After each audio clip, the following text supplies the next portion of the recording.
Pero una vez que tengamos que identificar sobre esto, entonces va a ser mucho más fácil para poder presentar los memorias. Ya ingresar en la página. Había exhortado que participen, no se equivoquen porque no me ayudan a enseñar a ustedes, pero si no participan, se lo complicado para mí, me quedo destacado y quiero avanzar, por favor. Vale.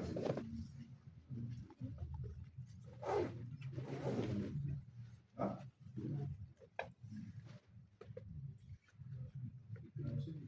Vale, no tengan miedo, por favor. No me tengan miedo, ténganme respeto, miedo no, por favor. ¿Sí? Le agradezco. No es que piensa, es así. Es así. Yo les ruego, por favor, siempre manejemos nosotros nuestras actividades con certeza. Yo pienso, tal vez las dudas nos disminuyen, nos merma, nos resta, no quiero. Yo quiero que usted, obviamente, tenga la capacidad de lo que está haciendo, es obviamente lo que debe hacerse. Sí, así es la cosa. Entonces, fíjense acá, nosotros colocamos acá la declaración, es informativa, ¿verdad? ¿De quién? Del imputado.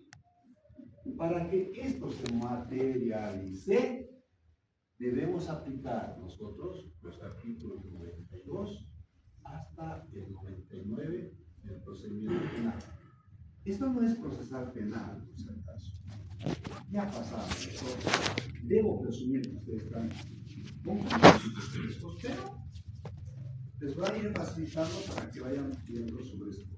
Ya ahí está la declaración, la advertencia, cuando son varios imputados como declaran, que recibir todo ese asunto. Y lo que me he indicado acá, ¿no? Los derechos que tiene el imputado, previa citación, por supuesto. Cuando yo digo acá, del 92 al 9, es la actividad que se realiza ante el fiscal. Otra cosa es cuál es el medio para que se realice esto, porque eso es lo que ustedes tienen que aprender. No les han enseñado a razonar ustedes. ¿Cuál es el medio legal para que el imputado comparezca ante el fiscal, por decir así? Dice, sí, el procedimiento penal en el artículo 124 establece la orden de citación, que es un mecanismo coercitivo, donde el fiscal lo emplaza. ¿Por qué es un emplazamiento? Porque hay día, hora, mes y año. Porque cuando comparece este sujeto, en el mismo artículo está que expide mandamiento de aprehensión, eso lo saben, ¿verdad? Vamos entonces por este lado. ¿Cuál sería la segunda audiencia, por decirlo del fiscal?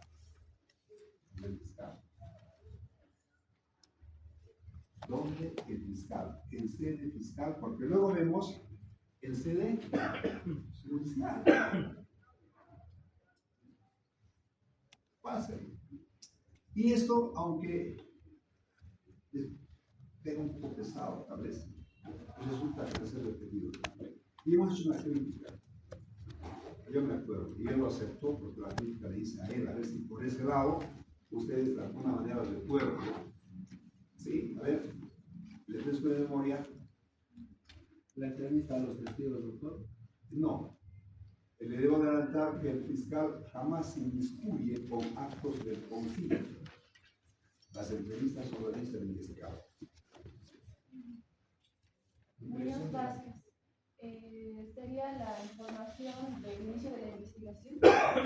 No, es que el inicio de investigación no es audiencia, por favor. Tal vez voy a colocar acá, es audiencia. Audiencia. Eso queremos identificar nosotros. ¿Qué audiencia hay? Entonces, ya sabes, el fiscal tiene competencia para desarrollar, dirigir, gestionar las audiencias, entonces más fácil va a ser para ustedes también, para que podamos ir viendo qué memorias pueden redactar. Tal vez la ampliación de la declaración. Ahí sí la crítica, recuerdan ustedes, porque no hay ampliación. Lo que dijimos que era nueva declaración.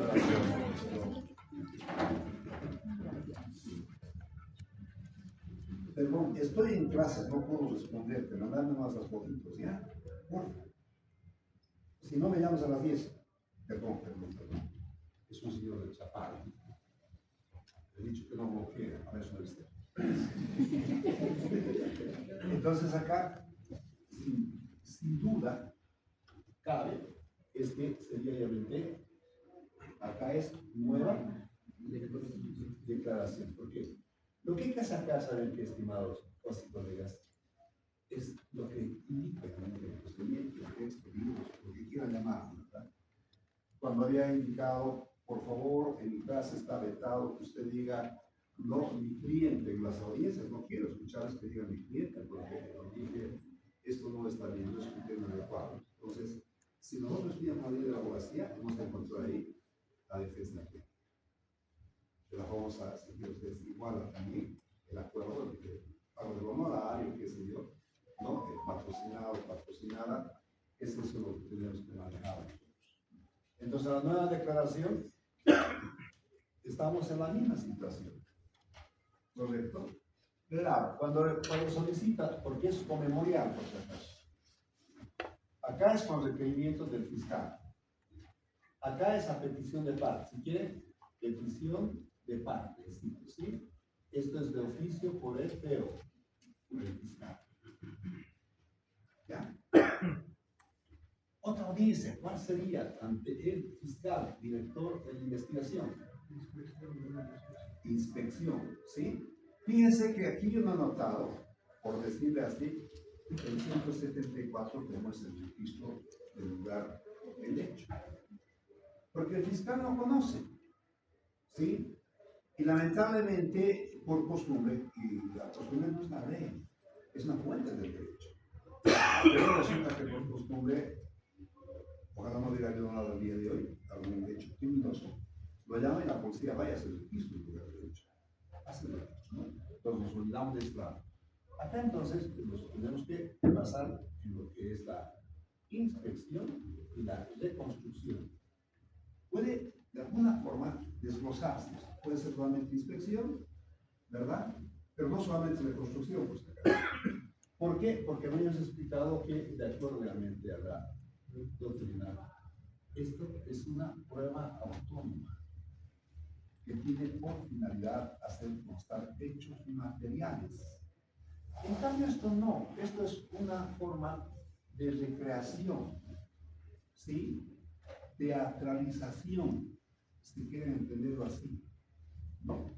Para ilustrar en la etapa preparatoria del juicio al fiscal y ante el juez, ¿no? En el juicio.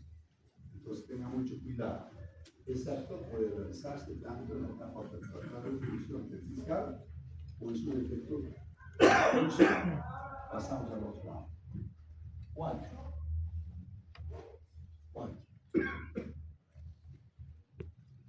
¿Qué otra audiencia creen ustedes que se puede realizar?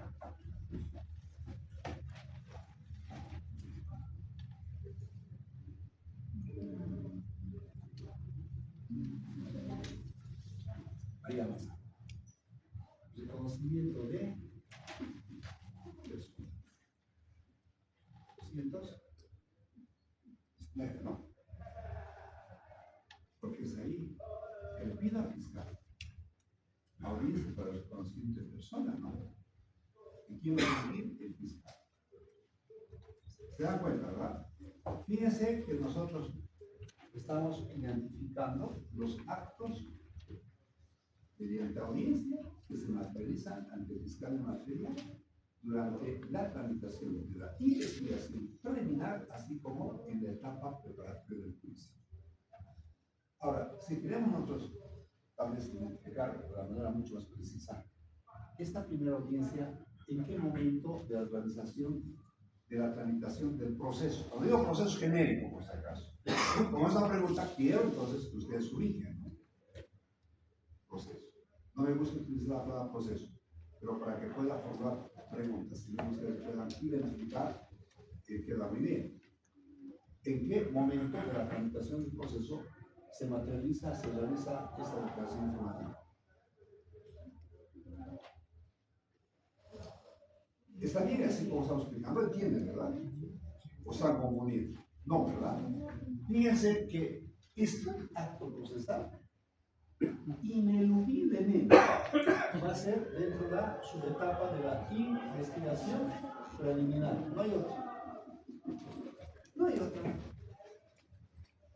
¿Por qué? Porque a través de ese acto procesal, una vez que se ha realizado, el fiscal podría, de alguna manera, hacer un requerimiento conclusivo previo el cumplimiento de los plazos. ¿Recuerdan ustedes el artículo 301? 301. Imputación formal. Entonces acá, pues no le gusta, les está invitado. Acá rechazo y acá salida operativa. ¿Verdad? Así sencillo. Esto no me gusta, por si acaso.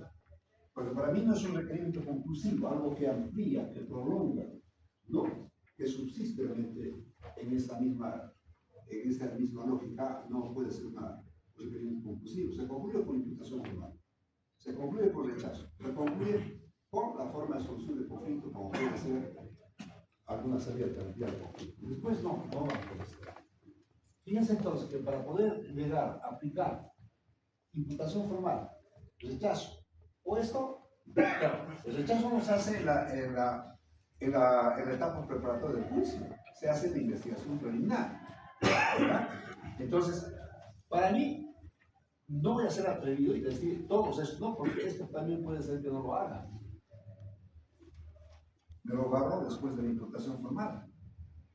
Es posible que no lo haga tampoco este acto de reconsciente persona, pero sí o sí, esto sí se debe realizar, pero al hacer la imputación formal, debo esto y medidas cautelares. ¿Verdad? O imputación formal, no esto, sí esto. Eso vamos a explicarles con mayor detenimiento, ¿les parece?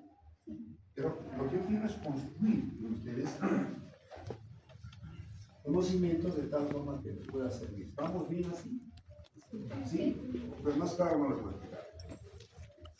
Podemos identificar tal vez otra actividad profesional ante el fiscal. ¿Perdón? Habilite ser. Erika Bautista. Erika Bautista. Bautista. ¿Recuerdan ustedes? Había acá un docente muy pro, ¿no? José Luis Bautista.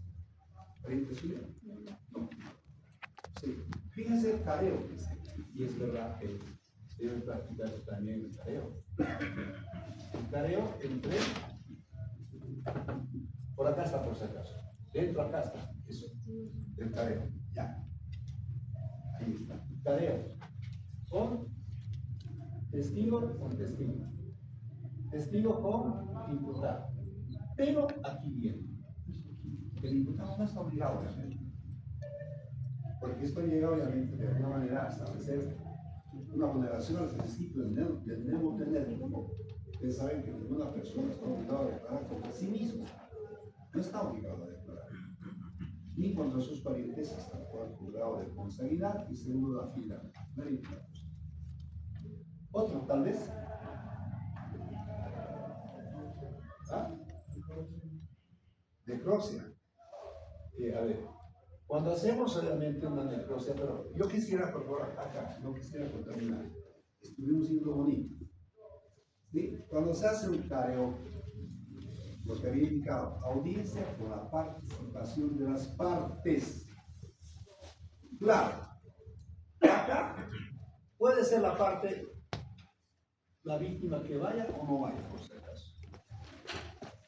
99% no va. Únicamente va el imputado y está obviamente el abogado de defensa técnica. Dos sujetos procesales principales y le agregamos, aumentamos al fiscal 3 sujetos procesales principales. Sí o sí quieren asistir, el resto no está obligado. Ahora, ¿puede asistir? ¿Tiene derecho a la víctima, la supuesta víctima? Claro que sí que tiene derecho. Pero generalmente los abogados, cuando entramos nosotros ya, como somos pragmáticos en esto, resulta que no vamos, le incluyo, no voy. Porque aquí sí debemos decir que se ha hecho costumbre. Se ha hecho costumbre. Porque cuando vas, lo único que haces es a veces perder tiempo, lo escuchas, sí. Pero también, ojo, no es solamente escuchar, no es un combinado de piedras, sino que también como abogado en este caso de la víctima, porque de la víctima estamos viendo nosotros, es que tiene el derecho de hacer preguntas de aclaración. Lo que implica, si se ha referido a Pedro, lo referimos a Pedro. Si ha sido a la cocina, ¿verdad? Si ha sido el auto, aclaraciones nada más. No es que el abogado ingrese realmente a un interrogatorio directo, no ingresa. Ni siquiera en directo, ni siquiera en indirecto, sino que no es un interrogatorio, sino con preguntas de aclaración. Hay que diferenciar. Interrogar es otra cosa. ¿Sí? Entonces, en esto del careo, estamos casi en las mismas condiciones, por decirlo. Hay careo y la parte no va. Porque el careo solamente son entre los dos testigos, ¿verdad? ¿Y quién dirige esta audiencia? El fiscal. Y no tiene cabida ahí ninguno de los abogados. Entonces, será dable, justificable tener que ir allá, tal vez para aquellos que quieran justificar un horario, ¿no? Para dar seguridad seguramente a la parte aquí en patrocinio. Después no tengo yo obviamente ninguna situación de que pueda agarrar y prescindir, ¿no? Puedo prescindir. Ahora, hay también un acto que es muy importante. Quizás con esto completamos, no voy a encontrar ningún más. Aquí se va a tomar en cuenta, sí o sí, el instituto de la conciliación. ¿Verdad? Cuando van a la conciliación, es convocada de oficio por el fiscal o puede ser también promovida, provocada por una de las partes.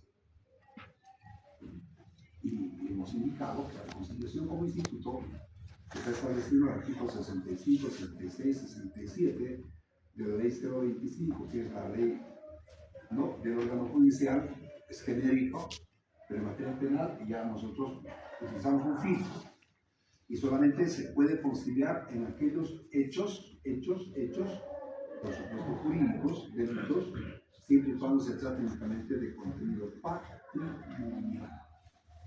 O, en su defecto, también de aquellos culposos que no tengan por resultado la muerte de la persona. Nos referimos entonces a las lesiones corporales. Hasta ahí llegan ahora. Entonces, cuando hay una audiencia, ¿quién dirige? El feo, ¿verdad? Está ahí el intruso, el imputado, sí. Está también la víctima, sí. Porque si no está ni el uno ni el otro acá, no hay conciliación, no cuaja. Por eso estamos identificando nosotros que respetar esto de las audiencias, por favor, sí, audiencias. Esto no es una audiencia, por si acaso, quiero aclarar.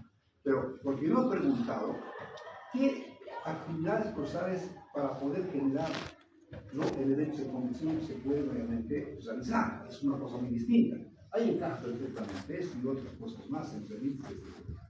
Yo creo, para no perder el tiempo, lo voy a cerrar acá. Después, si recuerdan, podemos hablar, pero hasta ahí. Veamos ahora ante el juez, ante la jurisdiccional. Ante el juez, primera audiencia. ¿Cuál es? Primera audiencia ante el juez.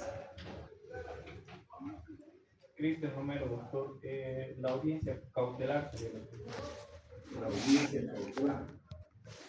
Si nos expresamos, tal vez sea mejor. ¿Cómo sería esto? Audiencia para definir la situación procesal del imputado. ¿Sí? Si nosotros identificamos así con este rótulo, no es otra cosa que aplicar también medidas cautelares de carácter personal. Porque, a ver, para que vayamos aclarando, estimados,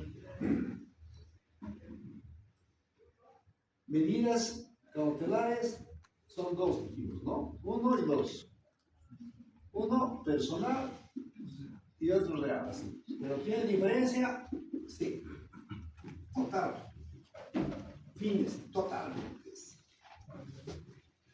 Esto tiene el fin que está establecido en el 21 del procedimiento penal. ¿Qué ha sido? La averiguación del verdad. el desarrollo del proceso y la aplicación de la ley, es triada, ¿verdad? En cambio acá no. Esto no es para arreglar la verdad, es para garantizar a futuro. 382 del Código de Procedimiento Penal, reparación del daño. Cuando se obtiene una sentencia condenatoria ejecutoriada, ingresamos acá y se tramita ante un juez de sentencia por ley, pero es civil ante un juez penal. Ya para que no vayan confundiéndose. Entonces, en cambio, acá no. Tiene obviamente otros fines. ¿Sí? Vamos a asegurar que el imputado esté presente para juicio y ejecución, inclusive hasta la sentencia, ¿no? Claro, que no llega ahí procesalmente analizando, ¿no? Entonces acá, en la real fiscal, artículo 252 del procedimiento penal, ¿sí? En la real. En la personal, el juez. ¿Estamos de acuerdo? Personal. Vamos a ir viendo entonces las medidas cautelares de carácter personal en el 231 bis. Para recordarles nada más. Esta. Empieza con la fianza curatoria y hay 10 numerables y concluye entonces por la medida extrema. La reina de las medidas cautelares había sido la detención preventiva, ¿no? La más eficiente a efecto de restringir el derecho de la libertad, la persona sin libertad o población. Ustedes saben que el artículo 22 de la Constitución Política del Estado claramente determina que empieza con la dignidad. La dignidad y la libertad son inviolables. Respetarlas y protegerlas es derecho primordial del Estado. Pues este artículo lo tengo que utilizar en las audiencias de medida cautelar, sí, lo tiene que utilizar. Entonces, cuando tengamos nosotros que prepararnos para las audiencias, les voy a dar los artículos para que ustedes, claro, los voy a mimar, ¿no? No les voy a dar los artículos, voy a ingresar directamente, pero les voy a dar los artículos para que ustedes se vayan de alguna manera haciendo refresco de conocimientos, para que cuando ingresemos a la audiencia, nadie se sienta menoscabado, no, de miedo, que si yo más bien tenga el interés para poder practicar. Entonces acá debemos tomar en cuenta que es definir la situación procesal del imputado. El que conoce el derecho fácilmente lo asimila como las medidas cautelares de carácter personal. Medidas cautelares de carácter personal. 231 listo. 231 listo. De 1173. Otro 10.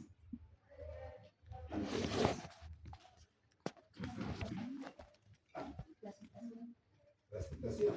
No, esta no es audiencia. Son formas, mecanismos. Pero acá yo les debo decir algo. Puede ocupar el número 1 otra actividad. El anticipo de prueba. Artículo 307. ¿Sí? 307. Anticipo de prueba. ¿Estamos en 307? Perfecto. Anticipo de prueba. A ver. Pura lógica, ¿no? Anticipar. Yo voy a anticipar la conclusión de esta clase. Me debo entender, ¿verdad? ¿Sí? Anticipar es antes de lo establecido o fijado la realización de algún acto, de alguna conducta o de algún hecho. Entonces, esto del anticipo de prueba que se ha puesto muy de moda en nuestro procedimiento penal, porque en el Código de Procedimiento Penal de 1973 no estaba contemplado el anticipo de prueba. Esto sí, en la ley 170. Cuando dice anticipo de prueba, en el juicio tiene que estar el tribunal o el juez de sentencia, ¿verdad? ¿Para qué? Para poder hacer el desahogo de prueba. Y entre ellos tenemos entonces a los testigos, que empezamos con los testigos primero. Pero ese testigo es posible que por razones, porque está establecido en el procedimiento, no es yo quiero anticipo de prueba y se acabó. Le pedimos anticipo de prueba, es el fiscal el que solicita al juez por este caso. O sea, no le pides directamente al juez ignorándole al director de la investigación, sino motivarlo al fiscal. El fiscal tendrá que estar en el nexo para poder solicitar al juez de instrucción, ¿no? Porque es en la etapa preparatoria del juicio. Puede ser también en la investigación preliminar. Porque todo esto, el interprocesal de la investigación preliminar y la etapa preparatoria del juicio, está bien encajonado al 277 del procedimiento. Acumulación de elementos de condición de cargo y descargo. Y sobre elementos de condición ya sobradamente hemos explicado 174 y hasta todo lo que hemos podido explicar. Todo eso. Entonces, un anticipo de prueba implica que debe estar presente, es como el juicio, solo que es el juez de instrucción en lo penal. Uno, el fiscal, ¿no? Allá hemos indicado el fiscal, y también en lo que respecta a la presunta víctima y su abogado, el imputado y su abogado. La ausencia de cualquiera de estos resulta que puede dar lugar a un defecto absoluto de acuerdo al numeral 3 del artículo 169 del procedimiento penal. Porque si no viene la víctima, en este caso, la audiencia tendría que posponerse. Tendría que posponerse la audiencia, tomando en cuenta que el artículo 292 del procedimiento penal en el numeral 1 establece el abandono obviamente de la acusación. Entonces nos supeditamos nosotros a través de este articulado para poder nosotros fundamentar y justificar el por qué obviamente se podría declarar nulo este acto procesal. ¿Estamos entendiendo, no? Entonces, ¿podría ser el anticipo de prueba acá? Sí, ¿verdad? Sí. Puede ser, no también. ¿Verdad? Porque puede haber dos documentos, por dos documentos el fiscal considera que existe el hecho que está acreditado y existe el nexo causal antijurídico entre esa relación en lo que corresponde obviamente al comportamiento humano, no que es el reproche frente a la adecuación de la descripción del tipo penal. Puede ser. Depende de cómo se ha preparado el fiscal y cómo razona sobre este aspecto. Entonces, pero acá pues vamos a colocar entonces el anticipo de prueba. Ya saben, ¿no? El anticipo de prueba solamente será, por lo menos, en la ley 348 no, cualquier cosa se hace. Pero si no es la ley 348, tendrías que acreditar, demostrar, ¿no? Fiscal, pido ser, que requieran de juez, tomando en cuenta que este es el pecado en compañero, acredite irrefutablemente, jure de jure, que esta persona dentro de 2 meses ha de morir porque tiene cáncer y estaría practicado así. ¿Verdad? Esta persona ha llegado realmente acá a Cochabamba y con los bloqueos se ha quedado y ahora que no hay bloqueos tiene que retomar nuevamente a su país. Anticipo de prueba, ¿no? Es decir, que el anticipo de prueba está supeditado tomando en cuenta, ¿no? Que el futuro, este testigo, no va a poder estar acá en el juicio. Porque esto del juicio se va a desarrollar más o menos, por decir así, para equivocarme, en unos, ¿en qué tiempo creen que va a haber juicio? De este momento que hemos dado inicio a la investigación.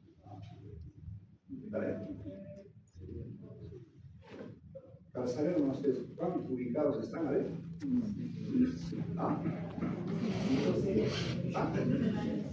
En un año, ya, puede ser un año, puede ser, no está frío, está un poco caliente, por decirlo, ¿no?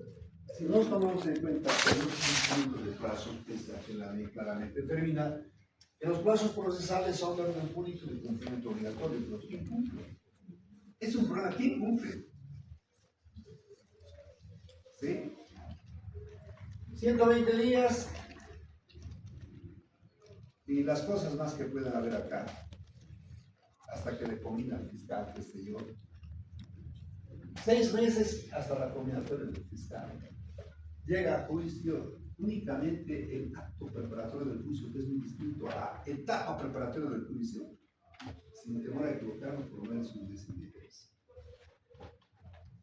Como tiene la agenda el juez saturada, no va a encimar a otra audiencia.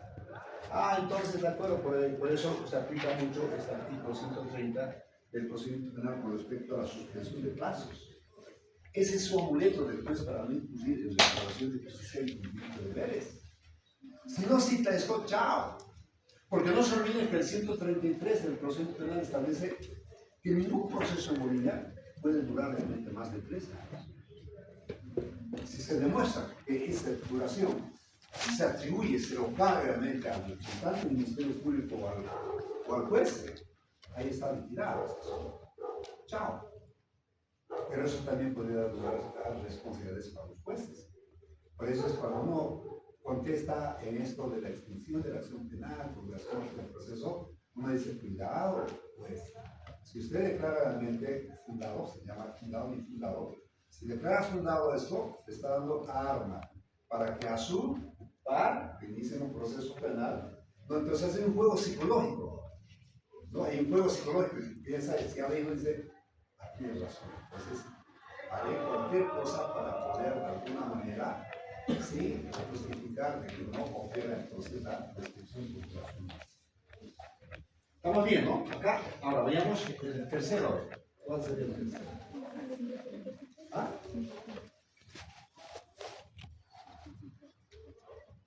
¿Cuál sería el tercero?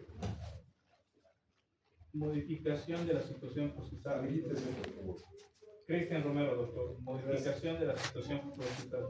Él indica modificación, dice, a las directivas de carácter personal. Vamos a explicar.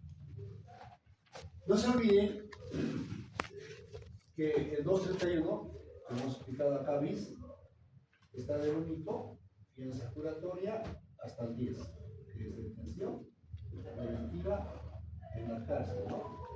Ahí son jaulas humanas las cárceles, ¿no? Son jaulas humanas. Entonces, hay que tomar en cuenta que acá tenemos 9. Detención domiciliaria. Detención domiciliaria. ¿Sí? A partir de acá, podemos pedir entonces, de acuerdo al artículo 250 del procedimiento penal, modificación a las medidas cautelares. ¿De acuerdo? No que te equivoques, no puedes pedir otra cosa. No puedes pedir cesación. Si hay detención domiciliaria, ¿puedes pedir cesación? No, porque acabo de decirles que no. Detención domiciliaria sin derecho a trabajo. Está ahí. No se olviden que esa detención domiciliaria, a efecto del compuesto, estamos ampliando esto. No, es que cuando hay una persona que está con detención preventiva, sin derecho a trabajo, está cumpliendo ya su parte de su condena. Es el cómputo de eso. Pero si hay personas que agarran y dicen, doctor, yo quisiera, por favor, que esté con derecho al trabajo. Si tienen derecho al trabajo, ahí lo arruinamos, hay que explicarle. Si es consciente, hacemos una respuesta. Ahí está, medidas cautelares, entonces, aquí modificación de medidas cautelares. Puedo modificar si ha dispuesto detención domiciliaria, ¿sí? Y no incluso con derecho al trabajo. Sí, no dispuso. Y el abogado se durmió. O en su defecto no se durmió, invocó, pero el juez decidió, no le concedió. Pero no tenés por perdido, ¿no? ¿Qué tienes que hacer? Tendrías que pedir realmente al margen de interponer un recurso de apelación de acuerdo a los 251. Y no se olvide que todas las medidas cautelares, en todas modificaciones, cuando se define la situación procesal del imputado, sí, el 251 claramente establece con respecto al plazo. No se vaya a confundir con el 300, con el 403, número 3. 3 días, dice acá, medidas cautelares. Es lo que se aplica. 72 horas. Pero no tienes problema, porque cuando escuchas en la audiencia que ha habido una resolución que causa un perjuicio agravio a la persona a quien patrocinas, inmediatamente, pues, esta parte, ¿qué hace? ¿Qué hace? No, pero ¿qué dice? A ver, diálogo, si no voy a hacer. Vamos, entiende, miedo. hasta el gobierno, 41 después de todo el presidente civil, como habían apelado por su resolución. ¿Saben qué dicen los abogados? ¿No? Anuncio de apelación. Y eso no está bien. No está bien anunciar, por favor. Hay que ser certeros. Pues, habiendo escuchado su resolución, la misma que causa agravio, porque la incorrecta interpretación de las disposiciones legales, no, apelo a los jueces. En virtud del artículo 51 del Código de Procedimiento Penal, pierdan el miedo. Si no apelas en audiencia, ¿podrás apelar después? Tienes ahí las horas, 72 horas que hemos llegado ya a establecer. Te sales porque estás realmente, no te entiendes, porque pensabas que no iba a disponer de detención preventiva, te sales cabizbajo, qué sé yo, ¿no? Porque imagínense que tengamos que perder este derecho. Cambia el abogado. Por el mal patrocinio del abogado no podría quedarse esa persona enjaulada. Es posible que la detención preventiva sea totalmente arbitraria y ilegal. Entonces hay mecanismos de impugnación, como es esta de la apelación incidental. Por eso está en el 403, apelaciones incidentales. Ahí tienen ustedes, por si acaso, un abanico, ¿sí? Un glosario de lo que pueden identificar. Muy bien. Entonces, acá podemos ir manejando muchas cosas, estimados. ¿Qué tal si al momento de haber dispuesto, porque es una modificación que podemos ir planteando en otros momentos también, a ver, ¿de qué me pensaba? ¿Qué pasa? Me voy a adelantar un poco. ¿Qué pasa si solicitamos que se haga la detención preventiva? Está en la calle. Y el juez le fija una fianza económica, ¿sí? Por decirle de 30.000 bolivianos.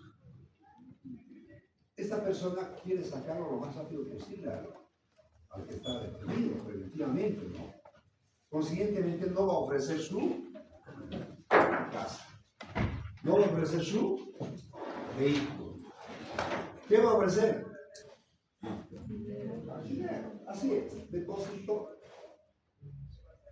y se acabó eso. Y como ese dinero que no está invertido, cada día se le evalúa, ¿qué tengo que hacer? Sustitución de fianza. Llegó mi platita y aquí está ahora, ya tengo más tiempo para poder hacer trámites del vehículo, no sé, del vehículo, la casa, lo que quieran ustedes, ¿no? De las joyas también que podemos ofrecer. Ustedes saben que en el ofrecimiento de fianza está permitido que se llegue a ofrecer y que se llegue a admitirse todo aquel bien que está susceptible a valor económico. El dueño de un colegio, vamos a suponer, claro, particular, ¿no? Porque no hay dueños de colegios de Estado, de potestad, particular. Vamos a suponer que una causa de estafa y le fija una fianza y él puede ofrecer todos los puntos que tiene ahí. Bueno, porque es susceptible de valor. ¿Qué debo hacer para que el juez no me, por otra parte, me objete, por decir así? Tengo que designar un perito de valor. Será un carpintero. Porque no va a ser a otra persona, ¿verdad? Tiene que ser una persona entendida en materia, porque hemos visto el artículo 204 sobre la pericia, ¿no? Perito es aquella persona que tiene artísticamente conocimientos sobre alguna ciencia. Ahora, no voy a desgranar todo eso, ¿no? No sé, pero se dan cuenta, ¿verdad? Ahora, si hay algunas dudas, yo les haría, por favor, que pongamos en evidencia para que puedan responder. ¿Sí? Del 1 al 9, modificación. Y lo único que podemos nosotros basarnos en la cesación de la detención activa, 239, ¿no? Ya no quiero escuchar el discurso del pasado donde dice medidas sustitutivas a la detención preventiva, porque yo escucho a algunos fiscales en la televisión. No hay medidas sustitutivas a la detención preventiva. Antes había, ahora no hay. Entonces, acá hay que tomar, claro, nos decían medidas sustitutivas a la detención preventiva de 1 al 9. Están identificadas así. Pero ahora no nos interesa esto, nos interesa que utilicemos un lenguaje realmente apropiado. Entonces, cesación de la detención preventiva. Lo único que tendría que hacer es la detención preventiva cuando está en la cárcel. ¿Correcto? Entonces, ¿cuándo vamos a solicitar? Hay que tomar en cuenta el numeral 1, el numeral 2, el numeral 3, el numeral 4, el numeral 5, 6 son.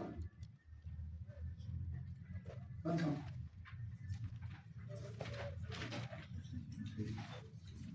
Todos tienen que venir con su procedimiento. Sí. ¿Ya? El único que no tiene que venir soy yo. ¿Qué? Sí, entonces, recordatorio, porque ya había indicado, esto no es por estar perdido. Uno, cuando nuevos elementos de convicción, ¿qué es lo que hace?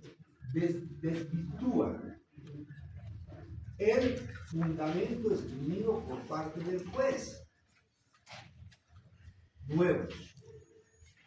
Puede tratarse, inclusive, fíjense que el tipo o la tipa no cometió el delito. Acredita en la tramitación de la causa su alibi o coartada que no estaba ella ahí o él no estaba ahí. ¿Será justo que lo sigamos teniendo legado en una ejecución preventiva? No, ¿verdad? Ahora, otra cosa es que si fundamenta en lo que corresponde a 234 y 235, cualquiera de sus numerales, entonces tengo que, de alguna manera, esto delimitar. Ya no existe realmente el peligro efectivo para la víctima y para la sociedad, porque eso lo califica en el numeral 7. Cuidemos hacer cuestión. Sin problemas. Entonces, hay que tomar en cuenta sobre esos aspectos, ¿no? Para poder ver. 2. ¿En qué caso es? ¿Qué? Voy a decir el plazo dispuesto respecto al cumplimiento de la prisión preventiva.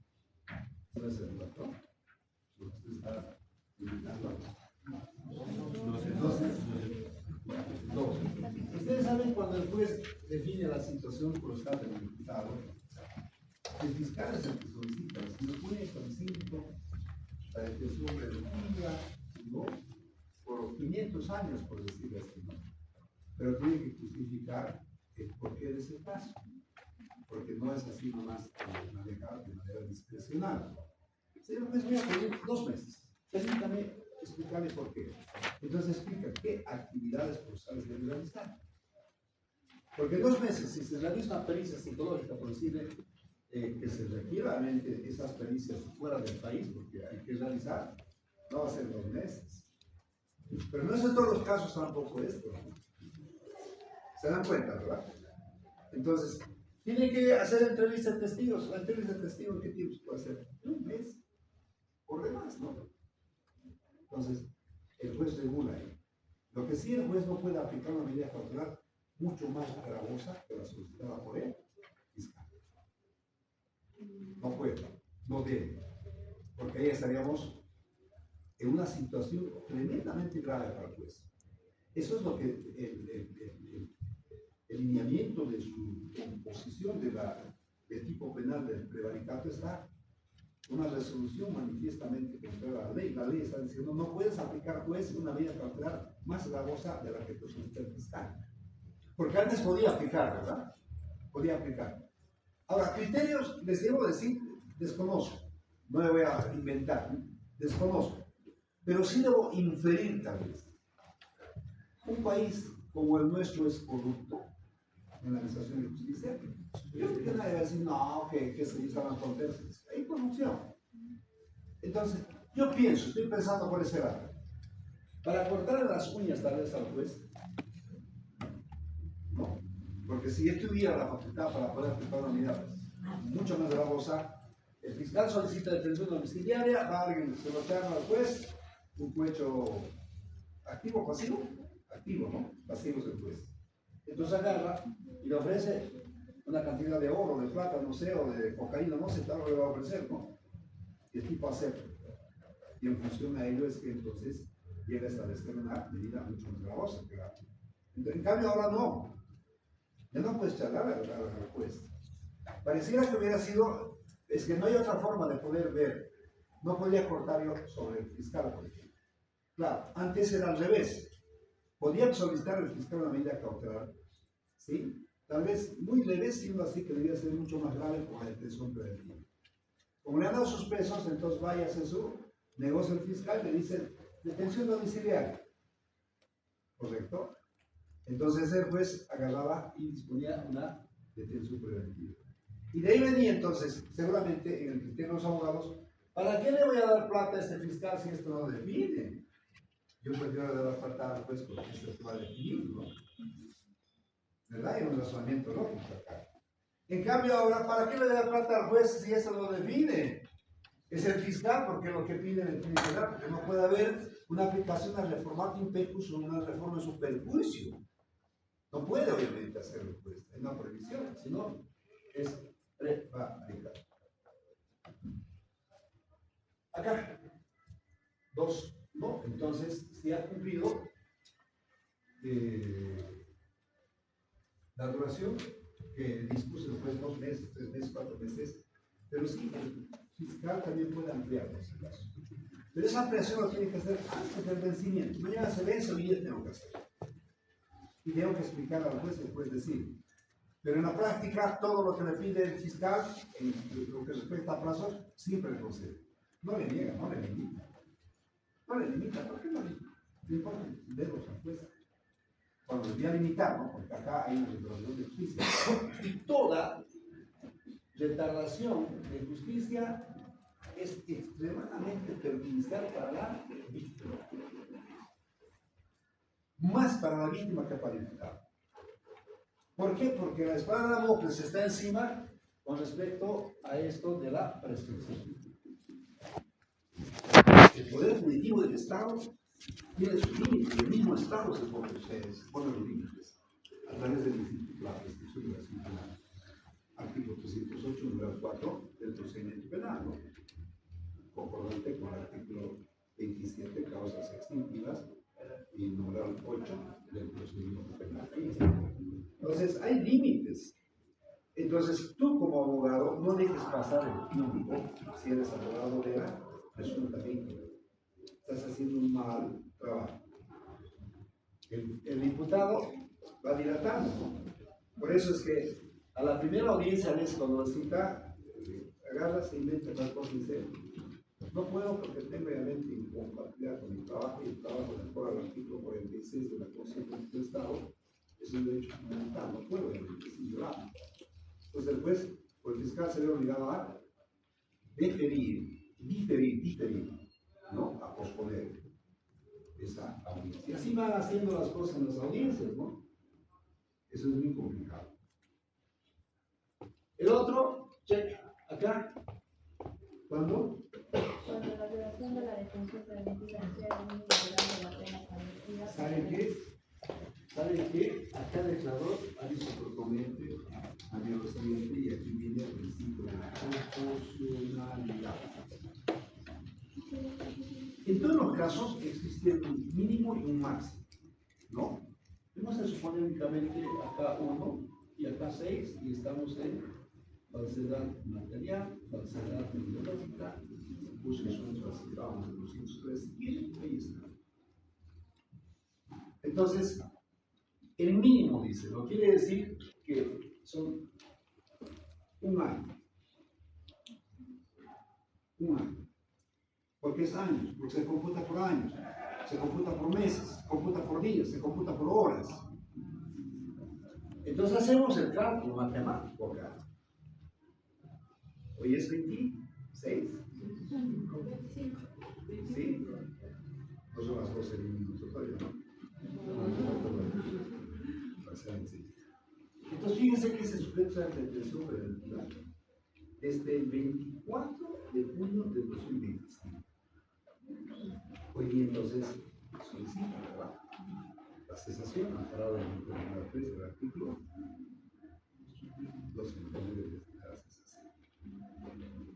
sencillo, ¿verdad? El otro. 4. Cuando la duración de la detención preventiva exceda de 12 meses sin que se haya dictado. 12 meses, ¿sí? 12 meses. O sea, una detención preventiva, dice, no puede durar más de 12 meses, siempre y cuando no se tuviere, ¿qué cosa es? Dictado acusación. ¿Acusación? Sí, Acusación, escuche bien, ahí nomás. No me gusta la lectura, yo no estoy leyendo por si acaso. Resulta que en 12 meses tendría que existir el requerimiento conclusivo acusatorio de acuerdo al 323, numeral 1 del procedimiento penal. Ahora veremos si esto en la praxis se aplica o no se aplica, o es una utopía. Fíjense a ver, si hemos indicado 120 días es máximo, ¿no?, de la investigación preliminar. ¿Cuántos meses son? ¿4? Los últimos 6. ¿Llegamos a 12? No. Jamás, como Camilo Sesto, no, jamás. No va a llegar. O sea que esto es inaplicable en los hechos. Lo estamos demostrando esto. O 24 meses si existiera sentencia, ¿verdad? Si no existe sentencia, no importa. Claro, tendría que ser la condenatoria, porque si es absolutoria, de acuerdo al 363, sale nomás de ahí de la audiencia. Inmediatamente el juez está obligado a obtener un mandamiento de libertad. ¿Estamos de acuerdo, no? El otro, cheque. Cuando la persona privada de libertad acredite que se encuentra. ¿Acaso yo he dicho que la lectura? No, mentira. Resulta que también está como una causal, que se existe una detención preventiva, y es esto por razones del derecho humanitario. El derecho penal es de humanos y superhumanos. Y consiguientemente hay una persona que está con una enfermedad terminal, grave. Pero eso no lo dice prácticamente únicamente el abogado, sino que tienes que acreditar con un certificado médico de un especialista, además acuñado, si quieren ustedes, por el médico forense o el médico legista del INIF. Solo así podría el juez conceder entonces, ¿sí? El juez no es un perito ni es un médico para ver obviamente y dice, no, este tipo está gordito, todavía no va a morir, no puede, ¿no? Porque puede haber un flaquito que ese tipo, más bien no va a morir, el gordito puede morir, ¿no? Entonces, va por ese lado.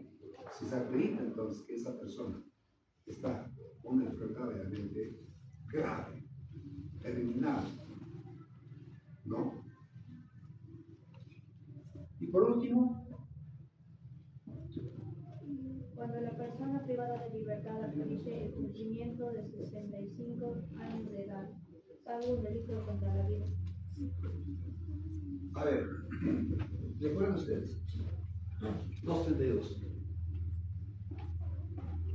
Si quieren 233. Acá, mira, nos parqueamos, nos parqueamos acá, ¿sí? Donde el provisor. Acá esa improcedencia a la detención preventiva, ¿no? Y no procede contra las personas que tengan 65 años. La detención preventiva. Llega, excepto cuando ese individuo enfermo ha llegado realmente a tener relaciones sexuales con un niño o adolescente. ¿Correcto? Entonces, este caso no se trata de eso. No se trata, porque ese tipo no sabe. No sabe. Por esta causa de cesación no sabe. Puede estar enfermo tal vez, otra busca, sí. Otro fundamento, otra causa de cesación de detención preventiva tendría que buscar a esa persona. Ahora, yo me pongo a pensar, porque lo que tenemos que hacer, estimados estudiantes, es pensar, ir más allá de todas esas cosas. Ir más allá. A ver, una señorita esbelta, ¿no? Resulta que es soltera. Y al momento de definir su situación procesal, dispone que vaya a la jaula. En el penal se embaraza. ¿Estamos de acuerdo? Se embarazada. De otra mujer también. Los ramos es penal. Ellos ramos es penal. Tú como abogado, para poder obtener la libertad de esta persona, ¿qué tenías que hacer? Porque son planteamientos de problemas donde el abogado en el futuro tiene que resolver el problema, si no, no sirve. No sirve. Está dentro, obviamente, la cesación. Motivo de tesis, ¿no? ¿Sí? Hay un planteamiento de problema. Tendríamos que observar el parque y dejarlo. Yo no. Lo que yo haría, obviamente, de alguna manera es atreverme. Nunca, no he tenido su caso, por si acaso. No he tenido su caso. No. No la puedo dejar a la persona enjaulada. Si está estableciendo el 232 de la improcedencia de la detención preventiva contra la mujer que está en estado de gravidez o que tiene a su cuidado un niño hasta 12 años. Porque aquí viene obviamente la ponderación de los bienes no jurídicamente protegidos, como es la ley del niño adolescente. Se pondera realmente eso. Proteges al niño. ¿Qué culpa tiene ese niño para que esté en la cárcel por su mamá? Para que no esté entonces en la cárcel, ¿qué tienes que hacer? Lo tienes que sacar de la cárcel. Entonces tendrías que buscar tú un argumento sólido así, ¿no? Rico, obviamente, el fundamento para poder convencerlo, porque de eso se trata. Si no sabes convencer como abogado al juez, estás perdido. Tu habilidad de demostrar que esto es blanco siendo negro te va a dar el éxito y la diferencia con los abogados. Contempla esto, obviamente.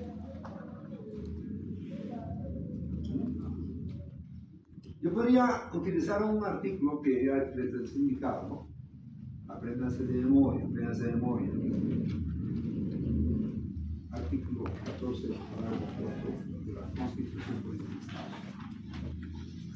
¿Esa persona está ejerciendo su derecho? En el ejercicio de los derechos, ninguna persona está obligada a hacer lo que la Constitución y las leyes no manden, ni a privarse de lo que estas no aprueban. ¿Hay alguna prohibición para que la señora después de estar embarazada? No hay.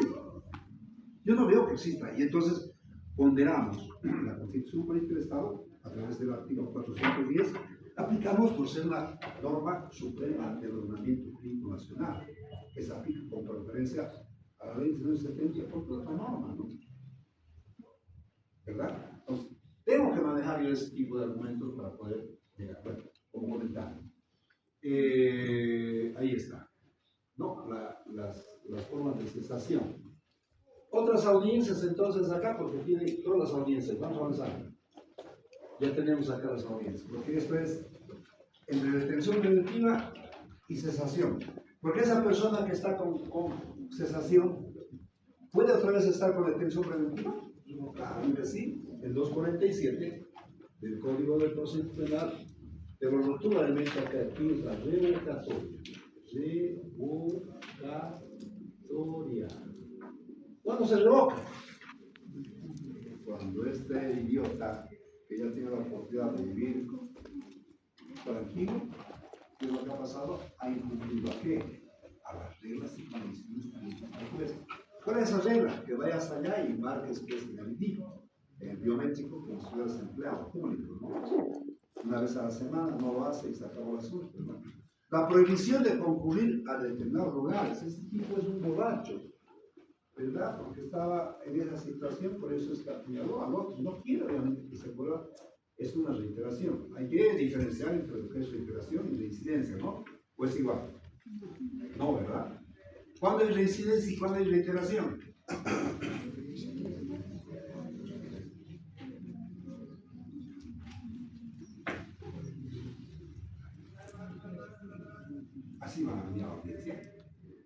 Tenemos que ir ambos. Muchos de ustedes han demostrado una conducta reiterativa, no reincidente, cuando llegan a respuestas. Es reiteración. La realización de una conducta, ¿sí?, repetitiva. Puede haber un tipo que le gusta hurtar, robar, qué sé yo, roba hoy, roba mañana, roba, pero no es pues reincidente. Su conducta es reiterativa. Solo hay reincidencia porque es un aspecto estrictamente jurídico del artículo 41 del Código Penal. Hay reincidencia cuando el condenado en Bolivia o el extranjero, antes de haber dejar transcurrir los 5 años después de haber cumplido la condena, nuevamente incurre una recaída, por decirlo. Por eso es reincidencia. Si no se cumple con estos parámetros, exigencias, características, no hay reincidencia en eso. Entonces, mucho cuidado en el uso del lenguaje en las audiencias. Revocatoria, entonces, es cuando no cumple. ¿Correcto? Puede estar realizando algunos actos preparatorios tal vez de fútbol. ¿Y le tienes que revocar? Claro que le tienes que revocar. 3.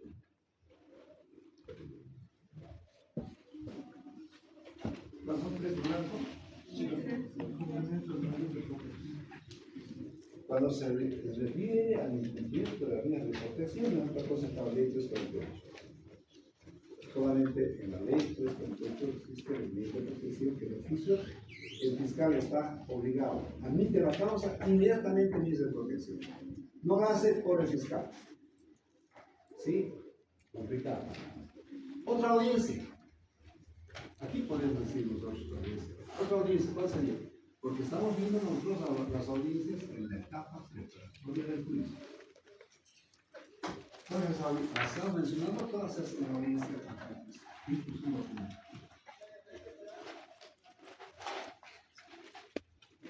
¿Qué otra audiencia? ¿Podríamos acá realizar una audiencia de conciliación? Sí. ¿Ah? ¿Será posible? ¿Se puede o no conciliación? No, aquí en la etapa preparatoria del juicio estamos nosotros identificando actos propios en las audiencias del juez, así como hemos identificado allá, acá identificado. La pregunta es esta, ¿no? ¿Será posible que el juez en la etapa preparatoria del juicio, este juez del procedimiento penal, pueda de alguna manera admitir una audiencia de conciliación? ¿Puede? Sí.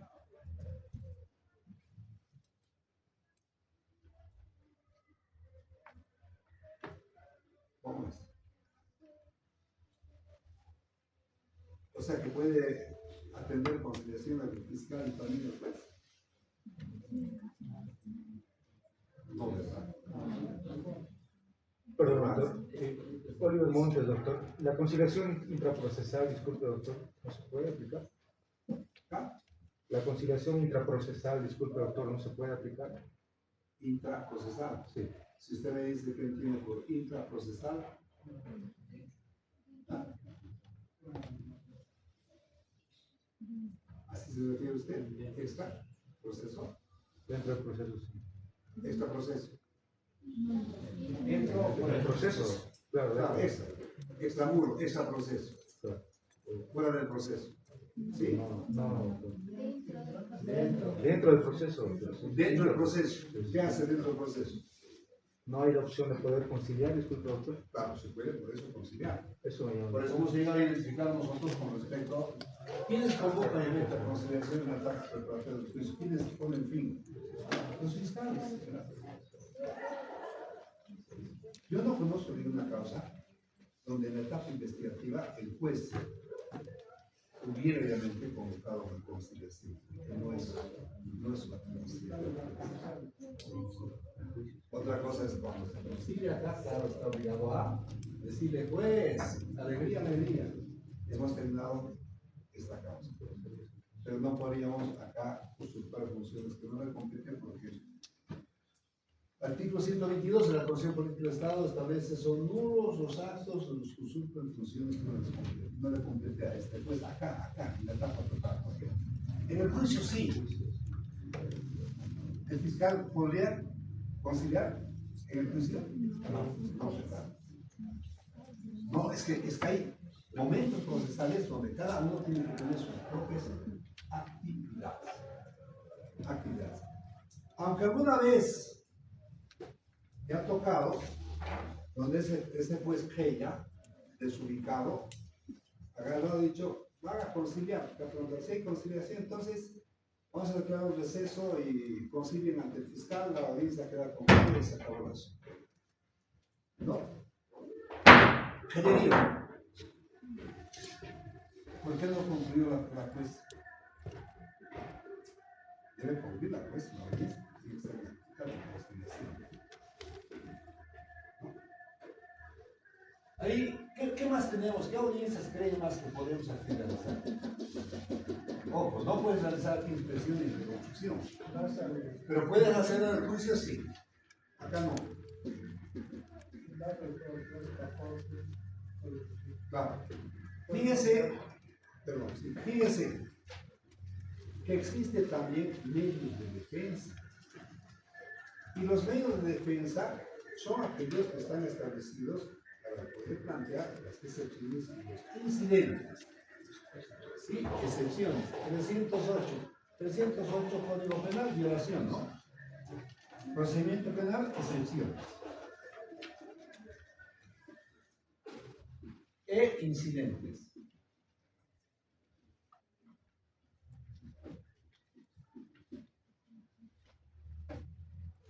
Litipendencia. ¿Saben lo que es la litipendencia? Bueno, la litipendencia se ha derogado. Ya salió.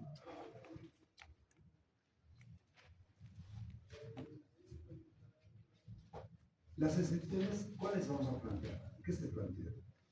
¿La prejudicialidad? Sí, ¿verdad? Una de ellas, la primera es la prejudicialidad. ¿Saben lo que es la prejudicialidad, no? Sabíamos, ahora no sabemos. Cuando las mismas partes, doctor, tienen un proceso, en este caso, un proceso de la vía judicial, no se resuelve de la vía no se resuelve, eso no se puede llevar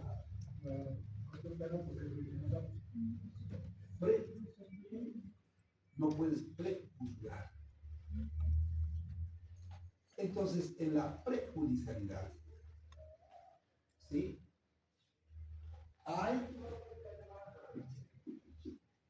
un hecho. Pero ese hecho puede ser atendido en la jurisdicción civil y también en la jurisdicción penal. ¿Cómo es? Claro que sí.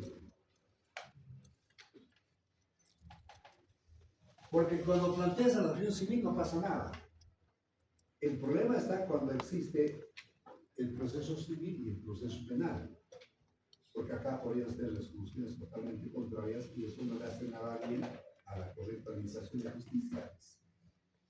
Entonces, se aplica la prejudicialidad siempre y cuando, aquí también hay un orden, una característica. Este proceso extra penal se ha interpuesto primero. No es que cuando hay penal agarro y me meto un civil y planteo la prejudicialidad. No da. Previo, ha existido acá y después de acá han hecho nacer a otro proceso penal. Entonces. Y acá puede existir sentencias distintas. ¿No? Favorable, desfavorable o al revés también puede ser, tal vez. Entonces, para no tener este tipo de conflictos, el legislador boliviano dice por conveniente, dice, no, un momentito, a ver. Primero tenemos que hacer resolver la jurisdicción civil, de prima ratio. Y cuando resuelvas esto, recién resuelves esto, porque puedes estar tramitando, pero no puedes dictar sentencia hasta que tengamos el producto final en el civil. Pero hay prejudicialidad cuando se trata de los mismos hechos. Son los mismos sujetos activo y pasivo. la pretensión.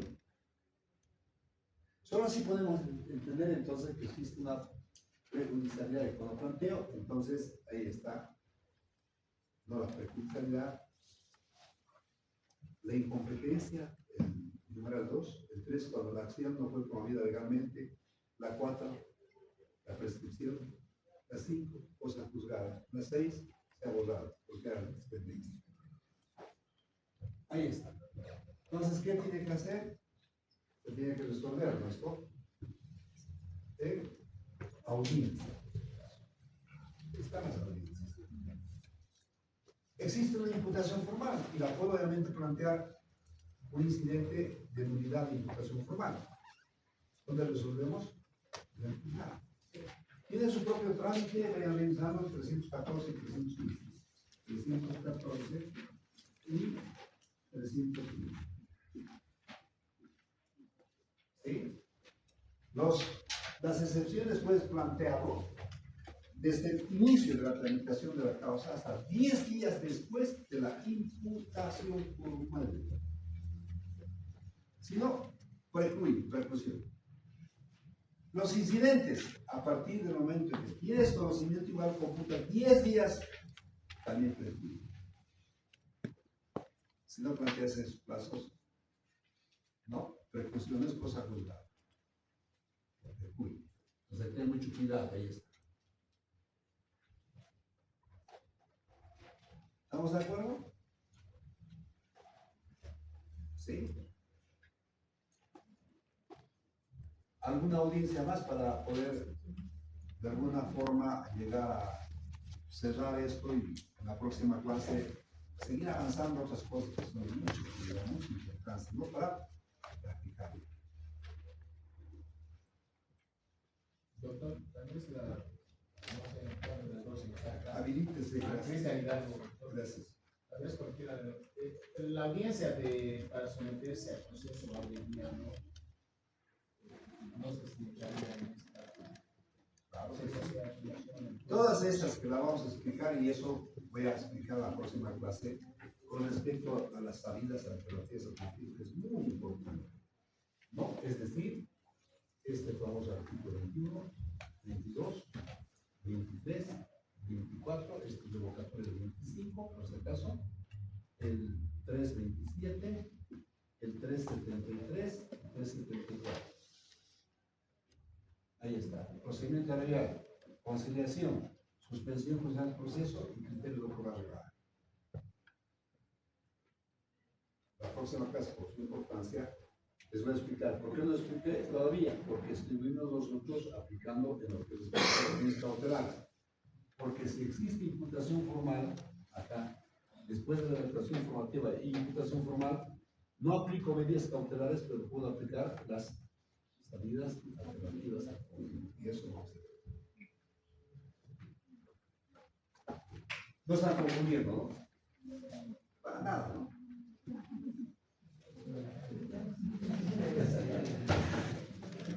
Son pocos artículos. A ver, fíjense cuántos son.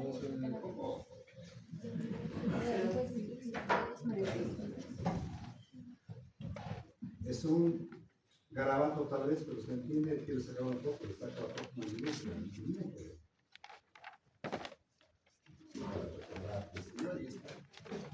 la explicación, señor, sobre eso. Pero no me saquen. Espero un cachito otra vez. Ahora sí.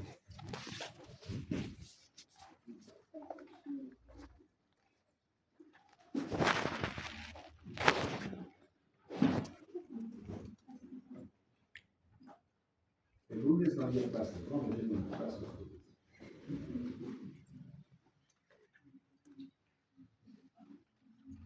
Tenemos que ir dándole mayor dinámica a nuestras clases. Eso implica que ya no más la próxima clase que es el día lunes, el día jueves, 100% para. Y vamos a empezar a ver familiares, por eso es que he hecho este cuadrito para ver todo. Obviamente la copio o el cúmulo de poder determinar realmente las realmente condiciones que son parte del fin que estamos tratando.